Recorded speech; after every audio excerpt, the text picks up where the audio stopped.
시편 106편 7절입니다. 우리의 조상들이 이집트에서 주의 이적들을 깨닫지 못하였으며 주의 긍휼의 풍성함을 기억하지 아니하고 오히려 바다 앞 곧 홍해에서 그분을 경노하게 하였나이다. 네, 오늘 말씀은요, 불평이라는 제목으로 말씀 전달하려고 하고 있습니다.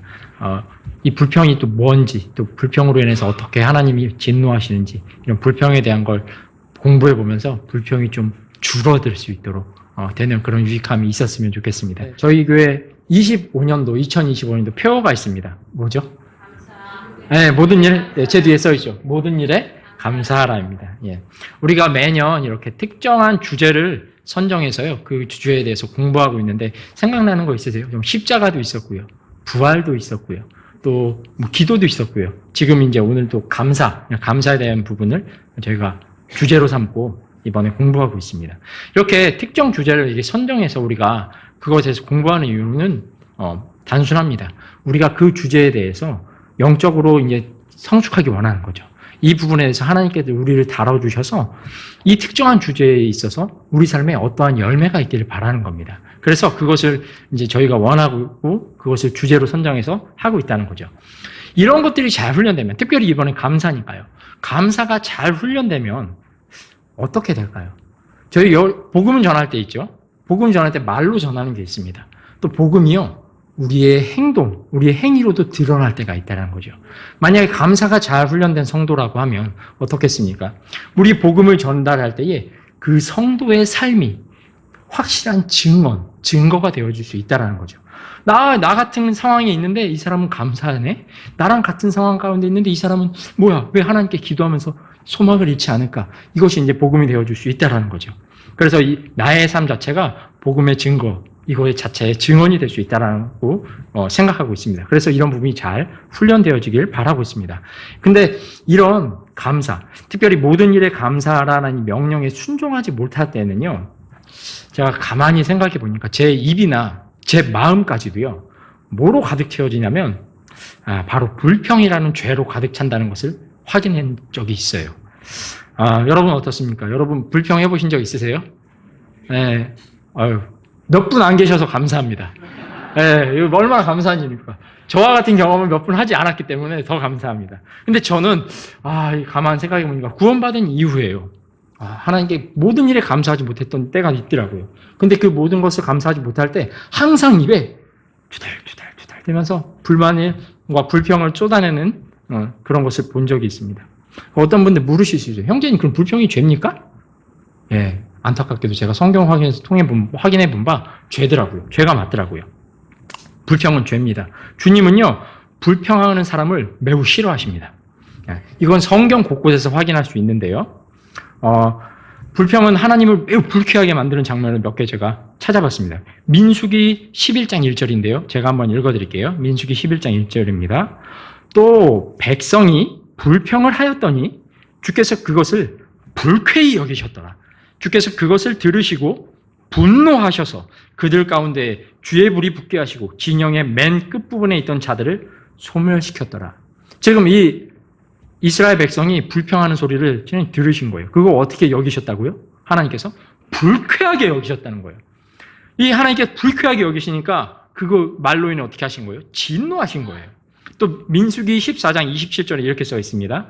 내가 불평하는 이 악한 회중을 내가 어느 때까지 참으랴? 주님께서 이제 참을 수 있는 한도를 넘어선 것 같다, 이렇게 말씀하시는 거죠. 내가 그들이 내게 불평하는 것, 곧 이스라엘 자손이 불평하는 말을 내가 들었노라. 주님께서 불평 좋아하십니까?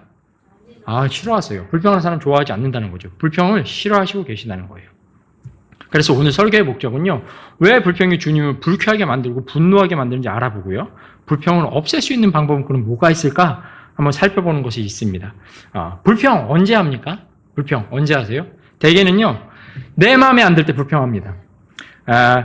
어떤 사람이든 어떤 상황이든 내가 생각한 것과는 좀 다른 아주 낮은 기대치를 보일 때 우리는 불평하게 됩니다. 가족부터 생각해보면 어떨까요? 나의 배우자 어떻습니까? 나의 배우자가 이렇게 반응해주면 좋겠는데 내 기대치 이하로 이렇게 반응할 때가 있는 거예요. 그러면 어떻게 하세요? 왜 그래 진짜, 말이야. 이게 불평할 수 있다라는 거죠. 또 아이들은 어떨까요? 아이들에 대한 기대치가 항상 부모님은 높죠. 그렇죠? 그러다 보니까 아이들이 이 기대치에 부응하지 못할 때 얘들이 너희들이 왜 이러는 거야 도대체, 불평할 수 있다라는 겁니다. 특별히 불평이 가장 많이 나오는 곳이 영역이 있더라고요. 어딘지 아십니까? 정치입니다. 정치에 대해서 보면은 자기랑 다른 생각, 다른 이런 생각을 얘기하면 막 첨예하게 싸우더라고요. 예, 근데 생각 다를 수 있잖아요. 근데 그거에 대해 불평한다는 거죠. 특별히 이런 회사에 가면요, 불평하는 사람들 참 자주 보게 됩니다. 대개 그 대상이 있는데요, 윗사람들이 거의 대개 대상이 됩니다. 회사에서 혹시 윗사람으로 계신 분들이 있다면 누가 이렇게 수근수근 하셔도 좀 길을 닫아주시는 게 필요할 수도 있습니다. 회사에서는 윗사람들이 불평의 대상이 돼요. 그 사람이 하는 결정, 하는 말, 태도, 나를 대하는 이런 자세, 이런 것들을 모든 게 다 불평의 대상이 되긴 합니다.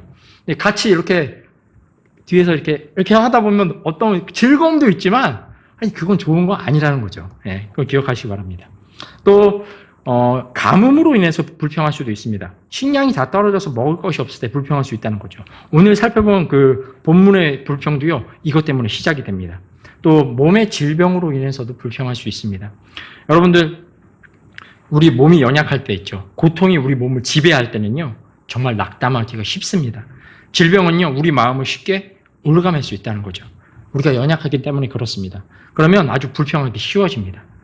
그리고 교회에서도요, 안타깝지만 불평이 생깁니다. 사도행전 6장 1절에 보니까 예루살렘 교회에서도 이제 매일 주는 배급에서 그리스 말을 하는 과부들이 받는 배급에서 제외가 된 거예요. 그래서 어떤 일이 벌어졌죠? 불평하는 일이 발생했습니다. 이렇게 불평은요, 매우 다양한 영역에서 발생할 수 있고요. 또 이 불평은요, 사실 우리 적혀있는 모든 일에 감사하라는 이 하나님의 명령과도 충돌하게 됩니다. 그래서 이 불평의 특징은요, 너무 분명합니다. 불평의 특징은요, 불평을 통해서는 어떤 것도 세울 수는 없다라는 겁니다. 불평이 가정에서 생기면 어떻게 하죠? 가정을 허무는 거예요. 이 불평이 교회에서 생기면 어떻습니까? 이 교회가 악영향을 받는다는 거죠.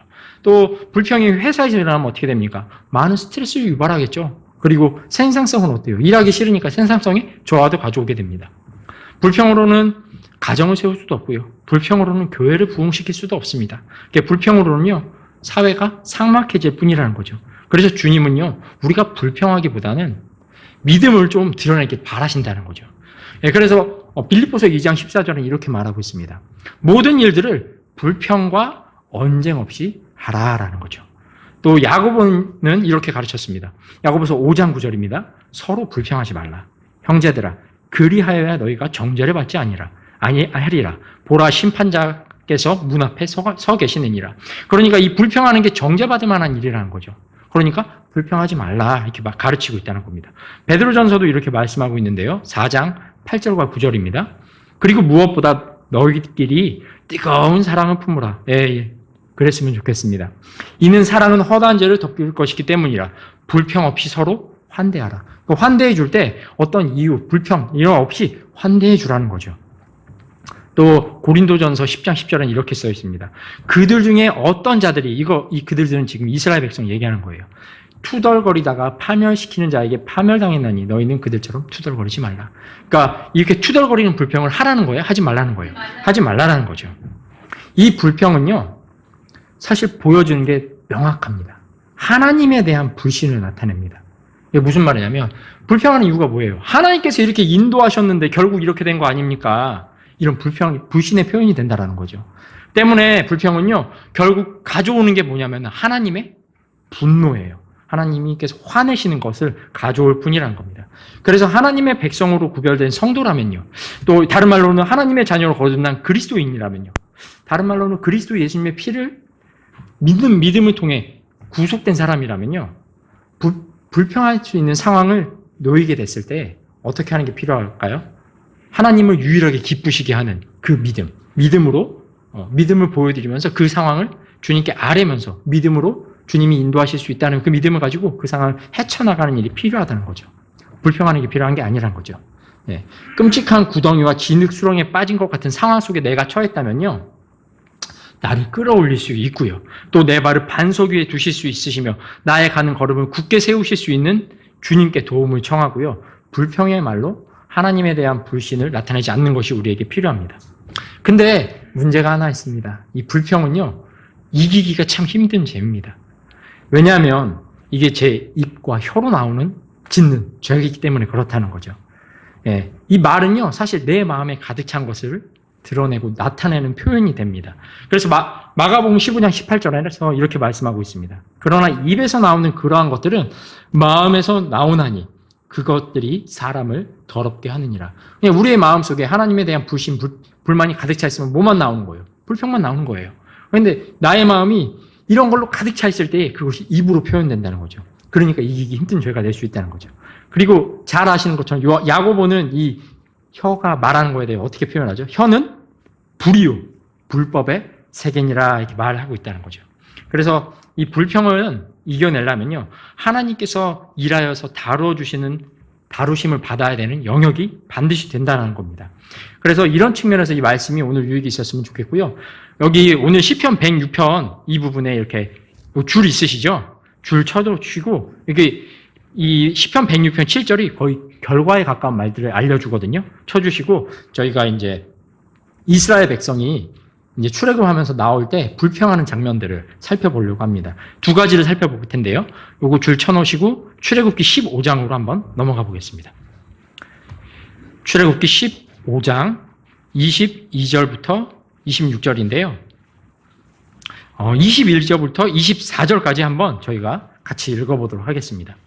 출애굽기 15장 22절부터 24절까지 한번 읽어보겠습니다. 자, 22절 제가 먼저 읽겠습니다. 그렇게 모세가 홍해에서 이스라엘을 데리고 나오니 그들이 나와 수르 광야에 들어갔더라. 그들이 광야에서 사흘 동안 갔으나 물을 찾지 못하였더라. 23절 한번 읽어주십시오.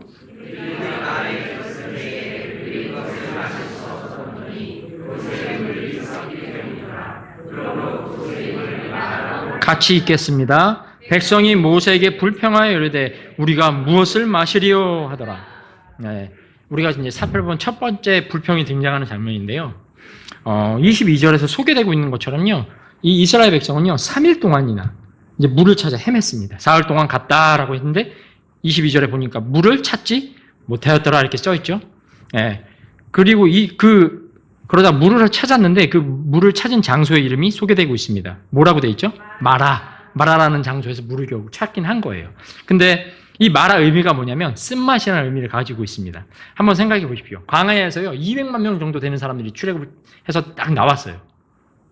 그 200만 명 되는 사람들이 물 마셔야겠죠. 사람도 마시겠죠. 가축도 마셔야 되죠. 또 어린아이들도 마셔야겠죠. 노인이라고 물 안 마십니까? 물 마셔야죠. 이제 사람들이 물을 못 마신 거예요. 이집트에서 챙겨놓았던 빵이나 음료나 이제 다 떨어지기 시작했겠죠. 근데 이런 거 다 먹을 게 없다 보니까 이제 점점점 어떻게 될까요? 궁지에 몰리는 거예요. 근데 그러다가 광야 날씨는 또 어떻습니까? 덥죠? 요 며칠 잘 주무셨습니까? 예. 오늘 밤인데도 온도가 안 떨어지니까 어떠세요? 힘들죠? 너무 힘들죠? 예. 그런 것처럼 날씨마저 더웠다는 거죠. 결국은 이 이스라엘 백성이 상황을 볼 때요, 음식도 떨어져 가죠. 물도 없죠. 날씨는 덥죠. 불평하기 좋은 딱 3박자가 거의 갖추어지게 됐다는 겁니다. 네, 그래서 24절에 결국 어떻게 합니까? 백성이 모세에게 불평하여 이르되 우리가 무엇을 마시리요 하더라. 네, 목마름은요 정말 우리를 힘들게 합니다. 우리 올해는 하지 못했지만 체육대회 때 기억나십니까? 항상 하는 우리 스포츠 종목이 하나 있습니다. 계주. 네, 계주하면 어때요? 이 계주 뛰고 나면은 사람들이 가장 먼저 하는 게 뭐죠? 다 뛴 다음에 물부터 마셔요. 네, 물부터 마십니다. 네, 이제 이거랑 비슷한 상황에 이스라엘 민족이 빠진 겁니다. 이런 와중에 너무 기쁘게도 물을 발견한 거예요. 어땠을까요? 그 중에서 마음 급한 사람들은 막 거기로 달려갔겠죠. 와, 물이다! 그래서 물을 떠서 한 모금 딱 들이켰는데 어떤 맛이 나는 거예요? 쓴맛이 나는 거예요. 그러니까 거기서부터 불평이 시작된 것입니다. 여러분 기억하시면 좋겠습니다. 상황은요 항상 우리 편이 아닐 수 있어요.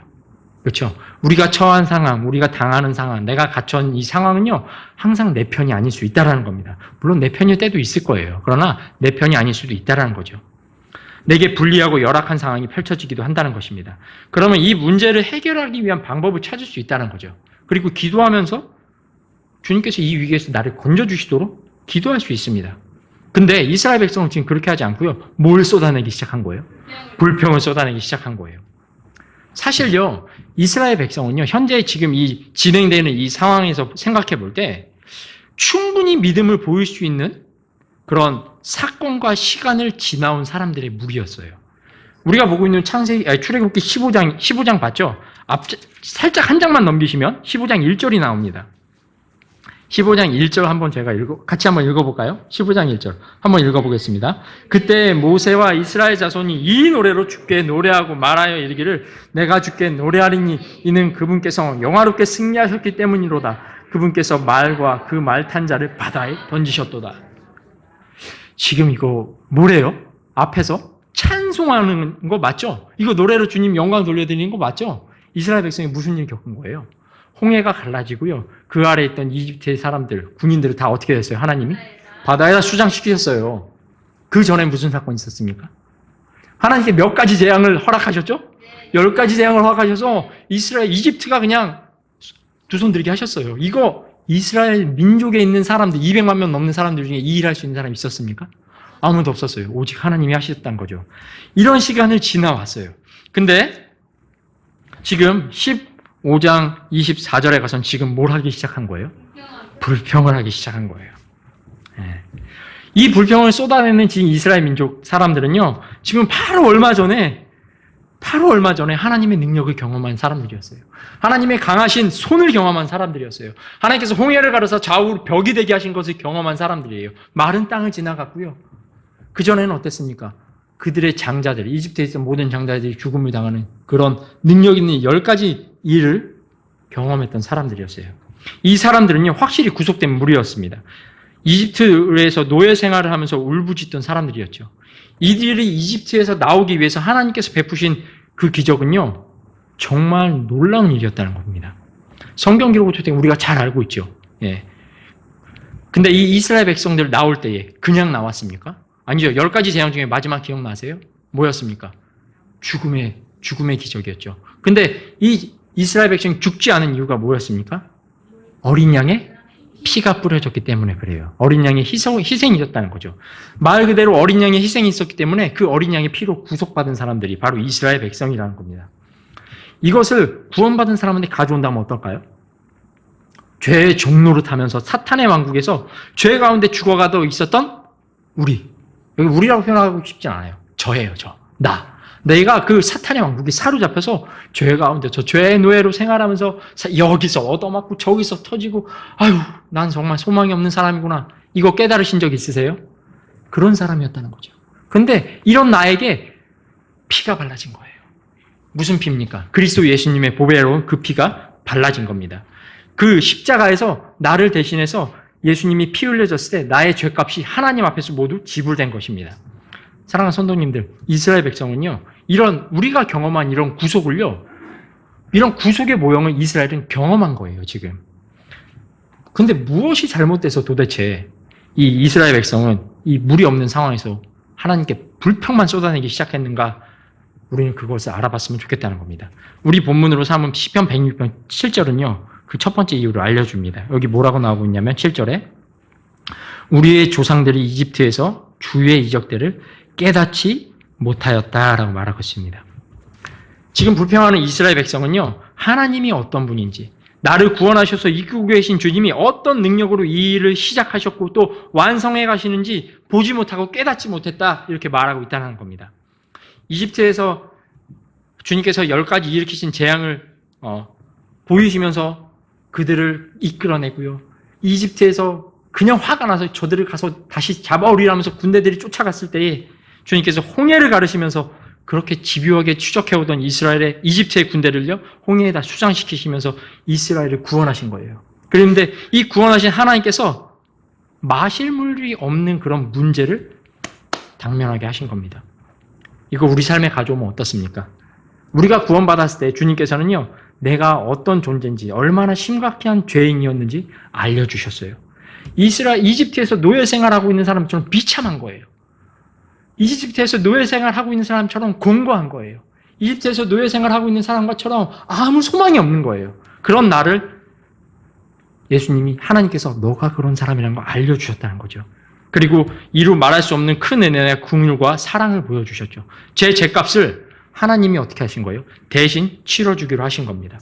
그리고 그런 제가 이런 구속된 상황에서 주님 감사합니다 하면서 가다가 어려운 상황을 한번 만난 거예요.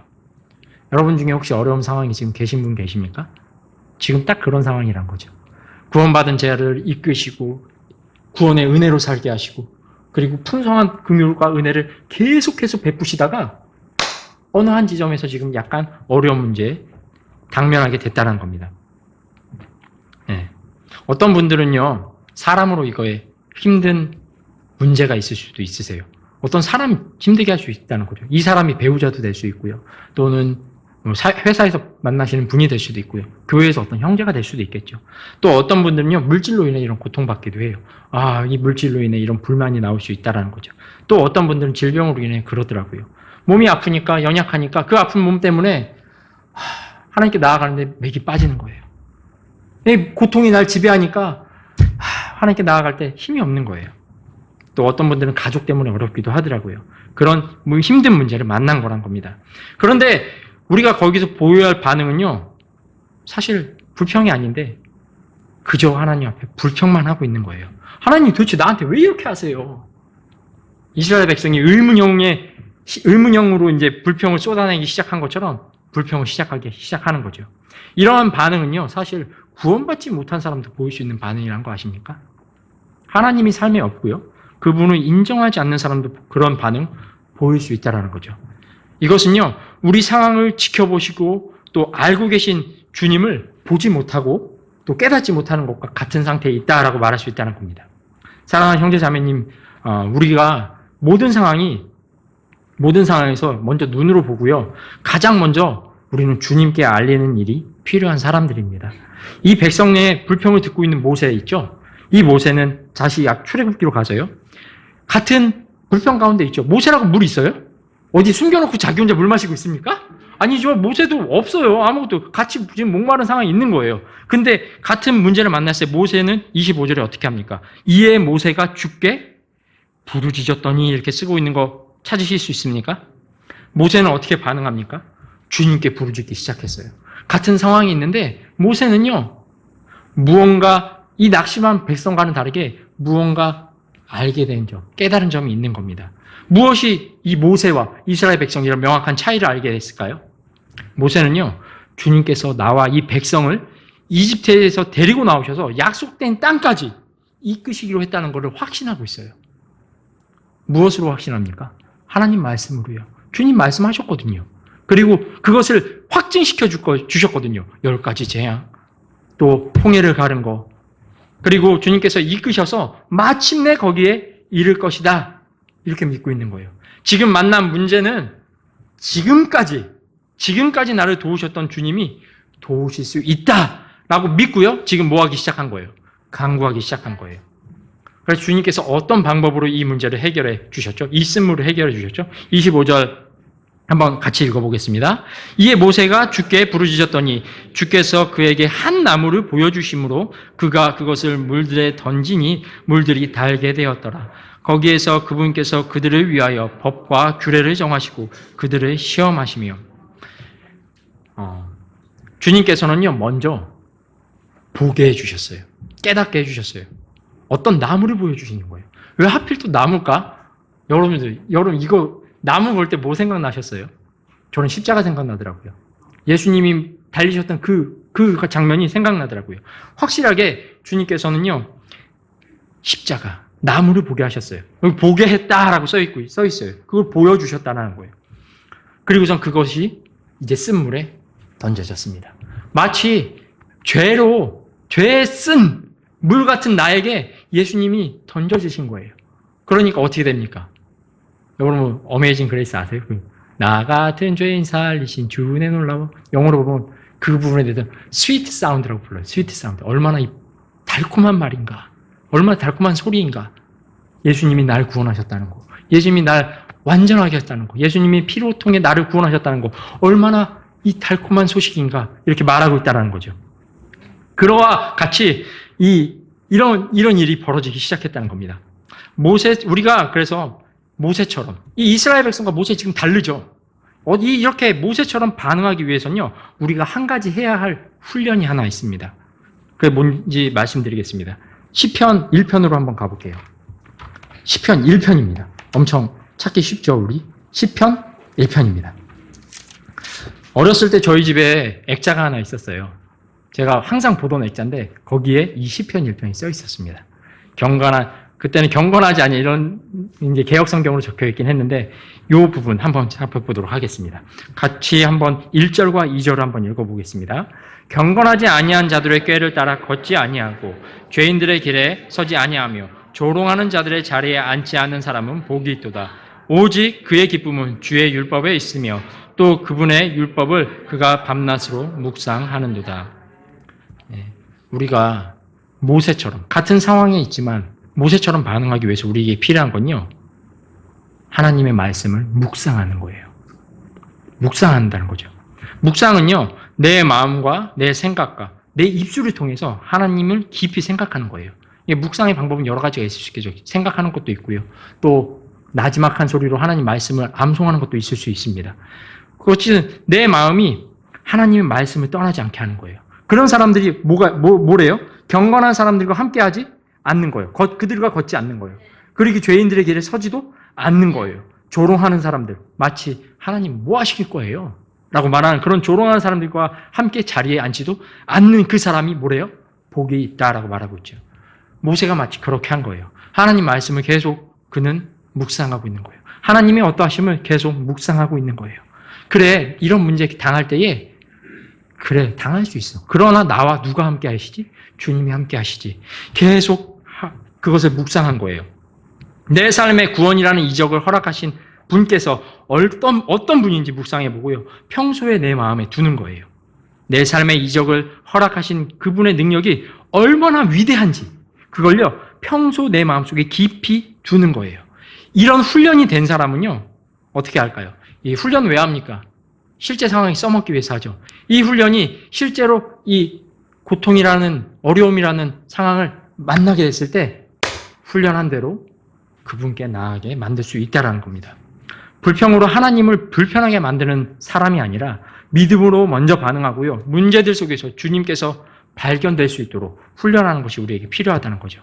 그래서 우리에게 필요한 건요. 이 첫 번째 이 불평을 통해 배울 수 있는 건 모세처럼 반응하기 위해선 우리 마음 가운데 하나님 말씀을 계속해서 묵상하는 일이 필요하다는 겁니다. 두 번째로 이스라엘 민족이 불평하는 장면을 한번 보도록 하겠습니다. 출애굽기 15장 아까 피셨죠? 16장으로 한번 다시 가볼게요.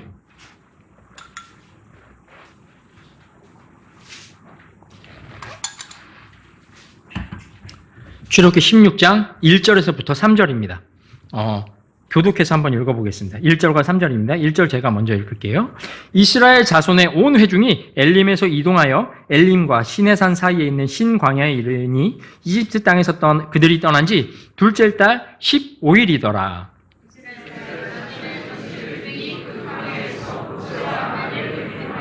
3절 같이 읽겠습니다. 이스라엘 자손이 그들에게 이르길 우리가 이집트 땅에서 고기손 옆에 앉았던 때와 빵을 배불리 먹던 때에 주의 손에 의해 죽었더라면 좋았을 것이라. 이는 너희가 이 광야로 우리를 데리고 와서 이 전체 집회의 무리를 굶주려 죽게 하기 때문이라 하더라. 지금 이스라엘 자손이 15장에서 지금 한번 불평하고 16장에서 한번 또 불평을 합니다. 여기서는 보니까 첫 번째는 물 때문에 불평했어요. 두 번째 불평은 뭐 때문에 합니까? 음식, 먹을 것, 빵, 이걸로 이제 불평을 시작하는 거죠. 근데 이 불평에 빠진 이스라엘 백성이 사실 처음의 불평보다는요, 좀 더 심각한 상태로 빠져서 불평을 합니다. 지금 보니까 이 불평에는요, 왜곡이 있어요. 그리고 이 불평에는요, 비교가 있습니다.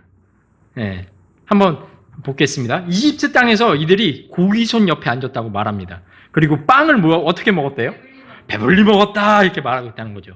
그리고 그때 주님의 손에서 다 죽었더라면 얼마나 좋았을까 불평하는 거예요. 마치 이집트 생활이 지금보다 훨씬 나았어 이렇게 말하는 거랑 동일하다는 거죠. 실제로 근데 이스라엘 백성이 이집트에서 당한 속박과 고통은 어떤 거였습니까? 출애굽기 1장에 보면요. 그들은 무거운 짐을 지어야 됐어요. 이스라엘 백성에게 무거운 짐을 지어서 그들을 괴롭게 만들었다라고 했어요. 지금 이집트의 사람들이 이스라엘 사람들을 좋아하지 않아요.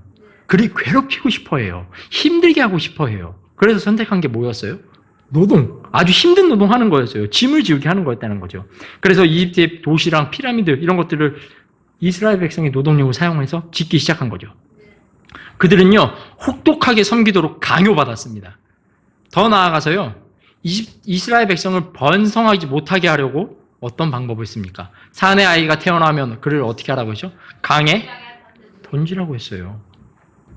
여러분 알고 계십니까? 주님께서 왜 도대체 이스라엘 백성을 이집트로부터 나오게 출애굽을 계획하셨냐면요. 출애굽기 2장 23절 이렇게 말하고 있습니다. 또 시간이 흘러 이 일이 일어났으니 곧 이집트 왕은 죽었고 이스라엘 자손은 속박 때문에 탄식하며 부르짖더라. 그들이 속박 때문에 부르짖는 소리가 하나님께 올라갔더라. 이스라엘 백성이 속박으로 인해 그들의 탄식과 부르짖는 소리가 하나님께 올라갔기 때문에 주님께서 이제 나올 때가 됐구나. 주님께서 그 전에 했던 약속을 또 기억하셨죠. 네, 그래서 이스라엘 백성을 내보내기로 하셨다는 겁니다. 이집트에 있을 때 이스라엘 백성은요, 어떤 자유도 없었습니다. 이스라엘 백성은요, 등에서 채찍질 당한 뿐이었어요. 그들의 등에선 짐이 떠난 날이 없었어요. 뿐만 아닙니다. 이스라엘 백성들의 자녀들은요, 학대당했고요, 자신의 부모에 의해서 이집트에 있는 강에 빠져 수장당해야 됐다는 겁니다. 이스라엘 백성은요, 그들이 사랑하는 사람들을 지킬 힘이 없었어요. 그들을 이집트 사람들의 폭력과 학대에서 건져낼 능력이 없었다는 겁니다. 그런데 지금 그들을 그렇게 괴롭게 했던 이집트가 어떻게 된 거예요? 더 이상 존재합니까? 거의 망했어요. 망해버린 거예요. 홍해에서 어떻게 됐습니까? 그들을 괴롭히던 그 군대의 사람들이 수장당한 거예요. 네. 지금 이스라엘 백성 노예입니까? 아니에요. 노예가 아니란 거죠. 이스라엘 백성은 더 이상 노예가 아니었습니다. 이제 자유로운 자가 된 거죠. 그것도 일방적이고 놀라우시며 압도적인 하나님의 능력과 계획을 통해 이집트의 모든 속박과 억압으로부터 자유롭게 되었다는 겁니다. 근데 지금 어떻게 하고 있는 거예요? 그때가 좋았다. 지금 그러고 있는 거예요. 얼마나 심한 왜곡입니까? 그들이 솥단지 옆에 앉아서 고기를 뜯었다고 했는데 배불리 뜯었을까요? 많이 줬을까요? 지금 이집트 사람들이 안 좋아해요, 이스라엘 백성. 근데 그거 많은 먹을 거 준다고요? 뷔페에 가서 빵 먹는 것처럼 배불리 먹었을까요? 정말이요? 그런 날 한 번쯤 있었을 수도 있습니다. 한 번쯤은. 명절에 이럴 때 먹을 수도 있잖아요. 그런데 그럴 가능성은 어떨까요? 제가 생각해봐도 적다라는 거죠. 이번에 저희가 수련회 가서 북한의 실상에 대해 들을 수 있는 시간이 있었죠. 북한에 있는 성도님들도 저희와 같이 이 성경 보고 있을 거예요. 그렇죠? 자유로워진 이스라엘 백성 보면서 그 성도님들은 얼마나 이 자유함을 위해서 기도하고 있겠습니까? 나랑 비슷한 상황에 이 이스라엘 백성이 있었네. 이러면서 얼마나 기도하고 있겠습니까? 예. 그들의 속박의 소리도 분명히 하늘로 올라갈 수 있을 거라 생각합니다. 주님께서 듣고 뭔가 계획하고 계시겠죠? 예, 우리도 그걸 위해 기도해야 될 것 같습니다.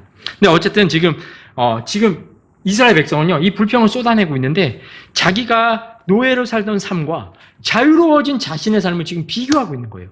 사실 여러분, 노예랑 자유로운 사람이랑 비교할 수 있습니까? 아예 비교가 안 됩니다. 비교할 대상 자체가 되지 않는다는 거예요. 그들이 빵과 고기를 먹었다고 칩시다. 100번 뒤로 양보하고 가서 빵과 고기 먹었어. 근데 여러분 한번 생각해 보세요. 자신의 자녀를 이집트 강에 던진 후 그날 저녁에 먹는 빵과 고기가 뭐가 맛있겠어요? 그날 저녁에 그들은 다 눈물바다였을 겁니다. 자신의 자녀가 물속에 들어가고요. 파도가 강물이 그 아이를 집어삼키는 거 봤을 거예요. 모세 같은 케이스 몇 명이나 있었습니까? 한 명밖에 기록되지 않고 있다는 거죠. 나머지 그 아이들은 어떻게 됐겠습니까? 주님께서 긍휼하시니까 그 아이들을 천국에서 받아주실 거라 믿고 있습니다. 그 아이들을 우리 만나게 되겠죠. 근데 그 잃어버린 부모들은 그날 먹는 고기나 빵, 그게 입에나 들어갔을까요? 들어가지 않았을 거란 거죠. 그들은요, 그런 상태에 있었다는 겁니다. 근데 지금 와서는 지금 16장 가서는 이렇게 말하는 거예요. 고기손 옆에 앉았었던 때와 빵을 배불리 먹던 때에 주의 손에 의해 죽었더라면 좋았을 것이라. 여러분, 좋았겠습니까? 잘못되어 있는 거예요. 완전히 왜곡하고 있는 거예요. 완전히 그것도 지금 자유로운 삶과 노예의 삶을 비교해가면서 불평하고 있는 거란 겁니다. 이거 완전히 하나님께서 저 같으면, 제가 만약에 이거 들었으면 하나님처럼 이렇게 참지 못했을 것 같아요. 얼마나 화를 냈겠습니까? 아니, 이 사람들아, 입이 있으면 한번 변명해봐. 마리아, 얘때 너네 이집트 있을 때 어땠어? 이런 실상들 얘기해 줬겠죠. 근데 하나님이 정말 은혜가 풍성하시니까 저도 구원받은 이후에 이런 불평을 이런 상황에서 똑같이 쏟아내는 불평이 있다는 거죠. 그럼에도 불구하고 주님이 참아주시고 받아주시고 좀 더 기회를 주시고 좀 더 말씀으로 보듬어 주시는 분이 되어 주신다는 겁니다. 그래서 오늘 본문으로 사면 시편 106편 7절에서는요, 이것을 가리켜 왜 이렇게 했느냐 하고 진단할 때 어떻게 얘기해 주냐면, 주의 긍휼의 풍성함을 그들이 기억하지 아니했다라고 말하고 있는 겁니다. 결국은 주의 풍성하신 그 긍휼이 이집트에서 있었던 그 긍휼 있죠. 하나님께서 데리고 나오신 그 긍휼 있죠. 그거를 기억하지 않았던 거예요. 여러분들 죄에서부터 건져졌을 때 이것이 얼마나 큰 하나님의 큰 풍성한 긍휼이었습니까? 여러분, 희생물 찾을 수 있어요? 죄 없는 희생물 찾을 수 있었어요? 인류 역사 동안 계속해서 찾아 헤맨 거예요. 모든 사람을 다 봤는데 하나님의 영광을 이룰 수 있는 사람은요, 단 한 사람도 없었던 겁니다. 주님께서 내게 풍성한 긍휼을 예수님을 통해 보여주신 거예요. 근데 그 전의 삶을 비교하면서 하나님 앞에 불평을 쏟아내는 거예요. 참으로 하지 말아야 될 행동이죠. 네. 그리고 이 불평을 조심해야 될 게 이유가 있는데요. 저희 출애굽기 16장 한번 보시고요. 거기에 7절과 8절을 한번 같이 읽어보겠습니다. 이 불평을 정말 조심해야 되는 이유는 여기서 발견할 수 있습니다. 16장 7절과 8절입니다. 같이 읽겠습니다. 또 아침에는 너희가 주의 영광을 보리니 이는 너희가 주께 불평하는 것을 주께서 들으셨음이라. 우리가 누구이기에 너희가 우리에게 불평하느냐. 모세가 이르되 또 주께서 저녁에는 그에게 고기를 주어 먹게 하시고 아침에는 빵으로 배불리시리니 이는 너희가 주께 불평하는 너희의 불평들을 주께서 들으셨기 때문이라. 우리가 누구냐? 너희가 불평하는 것들은 우리에게 하는 것이 아니요 주께 하는 것이니라 하더라. 불평은 누구께 하는 거래요?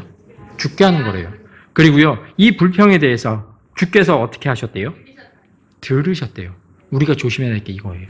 주님은요, 우리가 불평하는 소리 듣고 계세요. 우리가 하는 말 듣고 계시다는 겁니다. 예. 만약에 이집트에서 당하는 고통, 속박, 하나님이 모른 척 했다고 하면 어떻게 됐겠어요? 지금 나올 수 있겠습니까?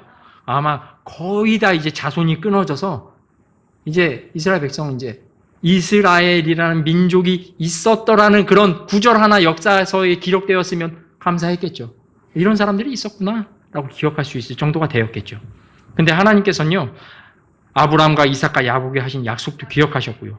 그들의 고통을 보시고 불쌍히 여기셔서 거기서 건져내셨다는 겁니다. 이스라엘 자손의 어떤 의로움이 하늘까지 닿아서 하나님이 건지신 게 아니에요. 일방적으로 하나님께서 긍휼을 베푸셨고요. 호의를 베푸셨고요. 그분의 풍성하신 은혜를 보여주신 거란 겁니다. 우리의 구원이 어떻습니까? 우리의 구원이 이것과 비슷합니다. 베드로전서 1장 3절인데 제가 읽어드릴게요. 하나님 곧 우리 주 예수 그리스도의 아버지를 찬송하리로다. 그분께서 자신의 풍성한 긍휼에 따라 예수 그리스도를 죽은 자들로부터 부활하게 하심으로 우리를 다시 낳으사 살아있는 소망에 이르게 하셨고, 하나님의 일방적인 긍휼에 따라 예수님을 보내셨고요. 부활하게 하셔서 우리의 모든 죄값을 치르시고 정죄함 없다고 하시면서 예수 그리스도의 의를 그저 믿음으로 받아들이는 우리에게 구원을 베푸신 거란 거죠. 우리의 구원을 볼 때에 하나님의 완전하신 사랑을 우리는 봐야 됩니다. 우리의 구원을 볼 때에 하나님의 풍성하신 긍휼을 봐야 합니다. 우리가 구원을 볼 때에 하나님의 무한한 은혜를 봐야 됩니다. 이 일방적인 은혜는요, 하나님의 풍성한 긍휼이 없었더라면요, 우리는 사탄의 왕국에서 건진받을 수 없었다는 거죠. 우리가 불평하는 건요, 주님께 하는 거예요. 사람에게 하는 게 아니에요. 구원받은 성도는 누구의 소유입니까? 예, 아까 시편 100편에도 나왔죠. 그분의 백성이고 그분의 양떼에 속해 있는 우리는 사람이라는 겁니다. 우리는 주님의 소유라는 거죠. 그러면 그 사람의 인생 도대체 누가 인도하십니까? 하나님이십니다. 죄의 파도로 헤치면서 항해하게 하셔서 항구에 이르기까지 하나님이 인도하시는 거예요. 근데 그러다가 불평의 상황을 만난 겁니다. 그러면 주님의 인도하심이 끝났습니까? 아닙니다. 아직 항구에 이르지 않았습니다. 우리를 향한 주님의 사랑이 식었습니까? 아니요. 하나님의 사랑은 변함이 없습니다. 또 변하는 건 우리 마음이란 거죠. 우리를 구원한 하나님의 능력은 사라지셨습니까? 아닙니다. 아직도 여전히 그리스도 예수님을 일으키신 그 능력으로요, 이 지구를 떠받치고 계시고 이 우주를 돌리고 계시다는 거죠. 그런데 불평하는 것은 무엇입니까? 우리에게 이렇게 베풀어진 주님의 풍성한 긍휼을 기억하지 않는 거예요. 그런 것이 되고 만다는 거죠. 불평하는 민족, 개인, 이런 사람은요, 결국 주님을 분노하게 만든다는 거죠. 우리가 이스라엘 백성처럼 불평의 상황에서 하나님을 기쁘게 하는 믿음을 나타내려면 무엇이 필요할까요? 시간을 내서요, 하나님과 교제하는 훈련을 해야 돼요. 기도하는 거죠. 자신의 경건의 시간을 갖는 거예요. 하나님 말씀을 살펴보는 그것을 시간을 내어 훈련해야 된다는 거예요. 지난주 말씀에 기억나세요? 열매 맺는 삶. 예수님께 어떤 사람이 열매 맺습니까? 예수님이라는 그 나무에 잘 붙어있는 가지예요. 이 가지에 붙어있지 않은, 이 나무에 붙어있지 않는 가지는요, 열매 맺을 수가 없다는 거죠. 결국은 하나님께서 사용하실 수 없는 그런 가지가 된다는 겁니다. 여러분, 우리가 불평을 만나는 건요, 확실한 사실입니다. 우리는 불평을 할 수밖에 없는 상황을 만날 수밖에 없게 될 거예요. 근데 그런 상황에서 우리가 불평을 없애기 위해서 무엇을 할 수 있을까? 적용점 3가지만 말씀드리고 말씀 마치도록 하겠습니다. 첫 번째는요, 하나님의 말씀을 시간을 내어 훈련하는 것처럼 묵상하는 게 필요합니다. 예, 훈련이 필요해요. 하나님 말씀에 들어가야 돼요. 하나님 말씀이 뭐라고 하시나 봐야 해요. 하나님의 말씀에 대한 성경에 어떻게 말하고 있는가를 한번 찾아보면요, 시편 17장 4절, 제가 시편에서만 좀 찾아봤거든요. 하나님 말씀에 대해 이렇게 말하고 있어요. 사람들의 행위에 가난한 주의 입술의 말씀으로 나를 파멸시키는 자들의 행로들로부터 내가 나를 지켰나이다. 하나님의 말씀을 통해 지금 이 시편 기자는요, 나를 지킬 수 있었습니다라고 고백하는 거예요. 이 세상은요, 놀이터가 아닙니다. 전쟁터라는 거죠. 전쟁터입니다. 사탄은, 세상은요, 우리를 좋아하지 않습니다. 이집트가 이스라엘 백성을 미워한 것처럼 우리를 미워하고 싫어한다는 거죠. 왜냐하면 우리를 구속하신 예수님의 그 피공로로 우리가 예수님과 같은 편에 서 있기 때문에 그렇다는 거죠. 이곳에서는요, 언제든 무슨 일이 생깁니다. 전쟁터에서 무슨 일이 생기는 게 뭐가 이상합니까? 전쟁터에서 사람 죽는 게 이상한 거예요? 언제든 벌어질 수 있는 일이라는 거죠. 우리는 전쟁터에 있다는 거죠. 그렇기 때문에 우리는요, 스스로 시간을 내어서 훈련해야 됩니다. 거룩한 하나님의 성품을 연습해야 되고요, 하나님의 말씀을 깊이 묵상해 보는 일이 필요하다는 거죠. 그분의 말씀이 내 입에서 떠나지 않고 내 마음에서 떠나지 않게 하는 게 필요하다는 겁니다. 그것을 훈련하는 거예요. 그래야지 이 불평의 상황에 처했을 때 침착하게 훈련한 대로 하나님 앞에 믿음을 드러내면서 이 문제를 주님께서 해결해 주실 것을 간구하며 믿음으로 그 시간을 지나갈 수 있게 된다는 겁니다. 또 시편 18편 30절에 이렇게 말하고 있습니다. 하나님에 대하여 말하자면 그분의 길은 완전하고 주의 말씀은 정죄되었나니 그분은 자신을 신뢰하는 모든 자에게 방패가 되신도다. 또 시편 56편 4절입니다. 하나님 안에서 내가 그분의 말씀을 찬양하겠고 내가 하나님 안에 내 신뢰를 두었으니 육체가 내게 할 수 있는 것을 내가 두려워하지 아니하리로다. 하나님께서 시편에 이런 말씀들을 기록해 두신 거예요. 여러분, 하나님께서 왜 이 말씀에 이런 걸 적어 두셨을까요? 하나님이 보시니까 이렇게 믿음의 상황, 그러니까 믿음을 드러내야 할 이런 불편한 상황에서 이 말씀대로 행하는 사람을 주님이 보니까 어떠신 거예요? 기쁘신 거예요. 즐거움을 주는 거예요. 그 사람이 행하는 게 옳은 거예요. 그러니까 하나님께서 시편의 기자를 통해 적으신 거예요. 이렇게 좀 해라. 이해되세요? 그러면 이 말씀을 보고 우리는 어떻게 반응할 수 있는 거예요? 이제 하나님, 주님께서 이걸 기뻐하시는군요. 하나님, 제가 불평할 수 있는 상황이지만 주님은 이 말씀을 적어서 내가 이렇게 행동하기를 바라셨군요. 주님, 그러면 주님께서 저를 돕겠다는 거는 이 말씀이니까 응답 되겠군요. 소망으로 나아갈 수 있지 않습니까? 기쁨으로 나아갈 수 있지 않습니까? 믿음으로 나아갈 수 있지 않겠습니까? 하나님께서는요, 그것을 바라셨다는 거죠. 그런 사람들에게 주님이 방패가 되어주시고요, 피할 바위가 되어주시는 거고요, 해답이 되어주실 수 있다는 거죠. 시편 105편 17절과 19절은 이렇게 적고 있습니다. 그분께서 한 사람을 그들보다 앞서 보내셨는데 곧 요셉이니, 요셉에 대한 부분에 시편이 나오고 있는 거예요. 그가 종으로 팔렸더라. 그들이 그의 발을 족쇄로 상하게 하고 그를 쇠 안에 넣어두었더라. 갇혀 있었다는 거죠. 그분의 말씀이 임하기까지 그리하였으니 주의 말씀이 그를 단련하였도다. 말씀을 통해서 단련된 요셉은요, 항상 하나님 말씀 묵상하는 거예요. 이 단련된 요셉은요, 불평의 상황에서 형들을 만났을 때 이렇게 결국 고백하게 됐어요. 창세기 50장 20절입니다. 그러나 당신들에 대해 말하자면 당신들은 나를 대적하여 악을 생각하였으나 오히려 하나님은 그것을 선한 것이 되도록 계획하시고 이루어지게 하셔서 이날과 같이 많은 사람을 구원하여 살게 하셨나이다. 지금 요셉은 불평할 수 있는 상황이었어요. 그런데 이 말씀으로 훈련된 요셉은요, 불평하지 않았어요. 하나님의 계획이 뭔지 이해했고요, 불평의 상황을 헤쳐나갔고요, 결국 그는 믿음으로 하나님을 기쁘시게 하는 사람이 될 수 있었다는 겁니다. 저와 성도님 모두에게 이런 은혜가 있기를 바랍니다. 두 번째로요, 하나님이 가지고 계신, 첫 번째는 이제 말씀을 묵상하는 일이 필요하다고 했죠. 훈련하는 것처럼. 두 번째는요, 하나님이 나를 향해 갖고 계신 계획이 있습니까? 예, 있으시겠죠. 안 그랬으면 이미 저를 부르셨겠죠. 끝났어, 올라와, 이제 퇴장해, 괜찮아. 아직 근데 살게 하셨어요. 그 말은 하나님께서 저에게 향한 계획이 아직 끝나지 않았다는 거죠. 그러면 그것을 위해 기도해야 된다는 거죠. 시편 32편 6절에 이렇게 써 있습니다. 그것을 위해 경건한 모든 자는 주를 만날 수 있을 때에 주께 기도할 것이니 참으로 큰 물들의 홍수 속에서도 물들이 그에게 가까이 오지 못하리로다. 네. 시편의 말씀은요, 우리가 주를 만날 수 있을 때 주께 기도하라 이렇게 말하고 있습니다. 그렇다면 우리가 기도할 수 없을 때가 있을까요? 죽으면 죽어도 그분을 만나더라고요. 보니까 순교한 사람들이 그들이 언제 주님 우리 원수 갚아주실 거예요? 하면서 기도한 장면도 나오더라고요. 우리가 기도할 수 없을 때는 없어요. 언제든 기도할 수 있어요. 심지어 죽음 앞에서도요, 우리는 기도할 수 있는 거예요. 죽음의 문턱 앞에서도 우리는 주님께 간청할 수 있다는 거죠. 주님, 근데 죽음 앞에 있는 성도라면 감사의 기도하겠죠. 주님, 저를 이렇게 이끌어 주셨네요. 얼마 전에 어떤 한 목사님이 돌아가신 일이 있었어요.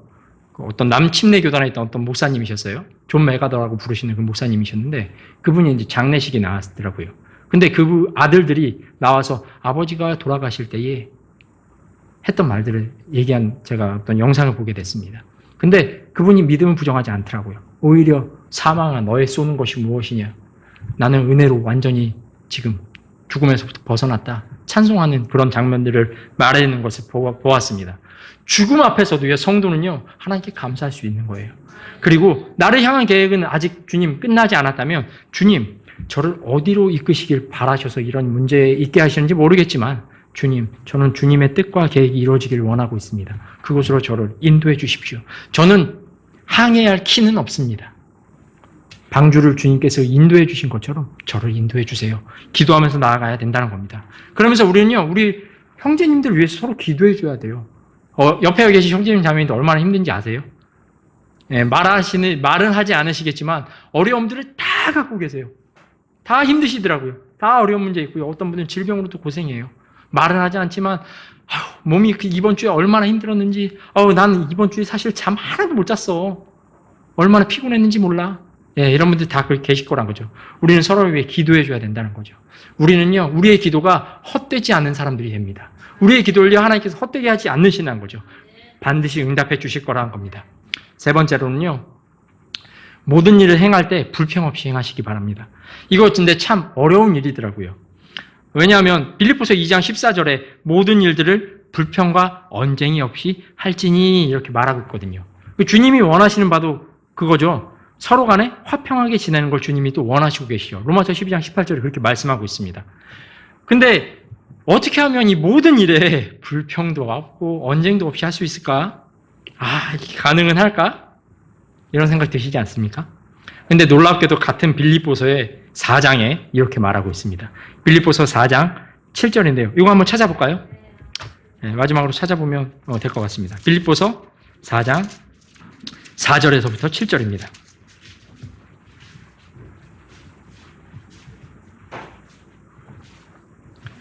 빌립보서 4장 4절에서부터 7절인데요. 제가 한 절 한 절 교독해 보겠습니다. 4절 먼저 제가 읽을게요. 주를 항상 기뻐하라. 내가 다시 말하노니 기뻐하라.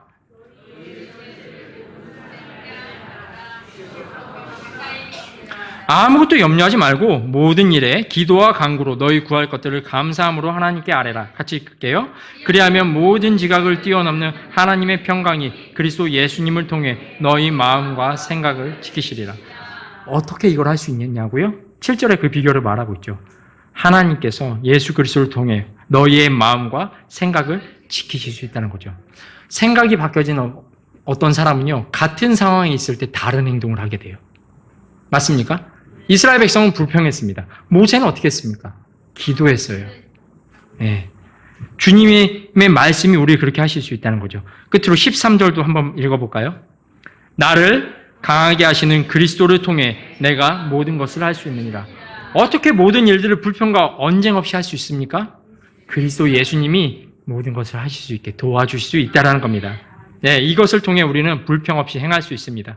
주님의 능력을 통해 할 수 있다는 거죠. 우리의 믿음의 선배들은요, 우리와 같은 이 동일한 믿음을 가지고 더 위대한 일, 더 큰 일들을 행했습니다. 이미 그것은 기록되어 있습니다. 그 비결은요, 바로 우리의 주님이 되십니다. 주님을 통해 불평의 순간을 믿음의 입증의 시간으로 드러내시는 복된 성도들로 우리가 드러났으면 좋겠습니다. 예, 불평은 죄라고 그랬습니다. 그런데 이 죄를 계속 달고 다니면 안 되지 않습니까? 불평은 어느 것도 세울 수 없다고 그랬습니다. 집도, 교회도, 우리가 있는 환경도 다 허물어뜨리는 게 불평입니다. 불평은 하나님과 충돌합니다. 불평으로 나아가는 사람은 하나님을 신뢰하지 않는 것이기 때문에, 또 하나님 말씀에서 하지 말라고 한 것을 하는 것이기 때문에 하나님과 충돌합니다. 그리고 불평은 하나님에 대한 불신이 됩니다. 그분을 신뢰한다면 불평하지 않을 수가 있는 거죠. 불평은 정말 이기기가 힘든 부분이 되기도 합니다. 여러분, 왜 사람들이 불평합니까? 하나님이 어떤 분이신지 깨닫지 못하기 때문에, 그리고 또 주께서 풍성한 긍휼을 베푸신 것에 대해서 기억하지 않기 때문에 불평을 한다는 말씀을 오늘 들었습니다. 이런 불평을 피하기를 원한다면 여러분은 어찌하시겠습니까? 하나님, 제가 하나님 말씀에 소망을 두고 그 말씀으로 단련되기를 원합니다. 내가 하나님 말씀에 익숙한 사람이 되어서 어떤 상황에서든지 변하지 않는 주의 말씀을 붙잡고 나아가는 그런 사람이 되기를 원합니다. 이런 분이 있다면 오늘 이 시간 여러분의 마음을 주님께 표현해 드리십시오. 또 하나님이 나를 향해 가지고 계신 계획이 있는데 내가 지금 닥친 이런 일로 초조해하고 불평하며 이렇게 보내겠습니까? 주님의 계획을 믿고 내가 기도하기를 원합니다. 주님에 대한 신뢰의 표현을 계속 보여드리길 원합니다. 이런 분이 있다면 이 시간 여러분이 주님 앞에 나아가십시오. 또 우리가 모든 일을 행할 때 불평 없이 하는 것이 하나님의 뜻입니다. 우리를 강하게 하시는 그리스도가 우리 안에 계시다면 여러분, 우리는 감당해낼 수 있습니다. 뛰어넘을 수 있습니다. 이겨낼 수 있습니다. 그러므로 예수님을 바라보면서 주님, 제 삶의 불평은 사라지고 하나님에 대한 신뢰와 감사가 넘치기를 원합니다. 이런 분이 있다면 이 시간 주님 앞에 나아가십시오. 우리 다 같이 일어서시겠습니다. 오늘 여러분의 마음에 하나님 말씀이 어떻게 부딪혔든지 여러분이 내가 이제는 불평 없는 주님에 대한 신뢰로 나아가기를 원합니다. 이런 분들이 있다면 이 시간 주님 앞에 나아가십시오. 여러분의 마음을 주님께 표현해 드리시면 좋겠습니다. 더 기도하고 더 주의 말씀을 신뢰하고 더 주님의 가지신 계획을 존중하면서 나를 향한 계획을 존중하면서 나아가기를 원합니다. 이런 분이 있다면 이 시간 주님 앞에 나아가십시오.